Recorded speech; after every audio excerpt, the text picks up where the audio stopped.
Hello everyone, welcome to our channel, and today we will see how we can fix Discord not opening up. So for that there are several solutions, and one of the solution is that you open up your Play Store or App Store, and after that search for Discord over there. And here if it says update instead of continue, make sure that you update your Discord to the latest version, as the new patches might be there to solve this problem. Otherwise, if it says continue and it is still not opening up, then you should open up your settings of your device. After that, scroll down, and here you will find this section called apps. Just click on it, then click on manage apps. After that, search for Discord over here, and after opening up Discord, just click on storage, and here you will find this option called cache memory or app data.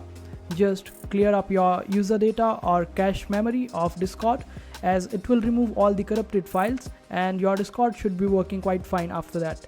And if the problem is still there, then the simplest solution is that you can just simply uninstall your Discord and reinstall it, and after that Discord should be working fine. And these are some possible solutions for this problem. I hope this video was helpful. Make sure to hit that like button and also subscribe to our channel for more helpful videos.